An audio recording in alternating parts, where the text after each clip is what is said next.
ಏನ್ ಮಚ್ಚ ಫೋನೇ ಇಲ್ಲ. ನಿನ್ ಫೋನ್ ತೆಗ ನೈ ಮರಿ ಕೇಳಂಗಿಲ್ಲ. ಫ್ರಸ್ಟ್ರೇಷನ್ ಐತೈತ್ ನಂಗೆ. ಯಾಕೆ ಮಚ್ಚ ಏನಾಯ್ತು? ನಮ್ ಫ್ರೆಂಡ್ ಒಬ್ಬ ಗೋಳಿ ಮಗ ಬೆಳಗ್ಗೆ ಫೋನ್ ಮಾಡ್ಬಿಟ್ಟು ಮಚ್ಚ ಬೇಗ ಬಾ ಬಾಡಿಲಿ ಒಂಥರ ಆಗ್ತಿದೆ ಹಾಸ್ಪಿಟ್ಲ್ ಹೋಗ್ಬೇಕು ಅಂದ. ಸರಿ ಅಂತ ನಾನು ಹೋಗ್ಬಿಟ್ಟು ಹಾಸ್ಪಿಟ್ಲ್ ಕರ್ಕೊಂಡು ಹೋದೆ. ಅಲ್ಲಿ ನೋಡ್ರೆ ಗೋಳಿ ಮಗ ಡಾಕ್ಟರ್ ಹತ್ರ ಹೋಗ್ಬಿಟ್ಟು ಸರ್ ನಂಗೆ ದಿನಕ್ಕೆ 3 ಸತಿ ಮಾತ್ರ ಹೊಟ್ಟೆ ಇಸ್ತದೆ ಅಂತವನಿ. ಯಾವ ಇವೆಲ್ಲ ಆಮೇಲೆ ಅದೀಗ ಡಾಕ್ಟ್ರು ಅದೆಲ್ಲರಿಗೂ ಆಗುತ್ತಪ್ಪ ಅದ್ ಬಿಟ್ಟು ಬೇರೆ ಏನಾದ್ರು ಪ್ರಾಬ್ಲಮ್ ಇದ್ರೆ ಹೇಳು ಅಂತ. ಅದಕ್ಕೆ ಗೋಳಿ ಮಗ ಸರ್ ನಂಗೆ ಬರೀ ನೈಟ್ ಮಾತ್ರ ನಿದ್ದೆ ಬರುತ್ತೆ ಅಂತವನಿ. ಆ ಡಾಕ್ಟ್ರು ನನ್ ಮಗ ನೋಡ್ತಾವನೆ ಎಂತ ಗೋಳಿ ಮಂಗ್ ಕರ್ಕ ಬಂದಿದ್ಯಾ ಅಂತ. ಅಯ್ಯೋ ಮತ್ತೆ ಕರ್ಕೊಂಬಂದ್ಬಿಟ್ಟೆ ಶಿಷ್ಯನ್ ಹೆಂಗ ಆಚೆಗೆ.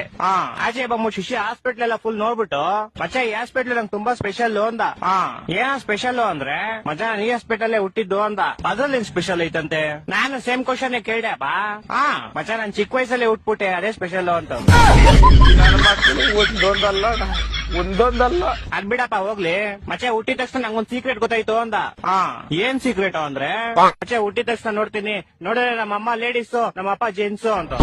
ಹೊಟ್ಟೆ ಎಷ್ಟು ಉರ್ಸ್ತಾವ್ರೋ ಅಪಕ್ವತ್ನ ನೋಡಿದ್ರೆ. ಮಚ್ಚ ಬಂದ ತಾಳ ಅವನೇ ಬಂದ.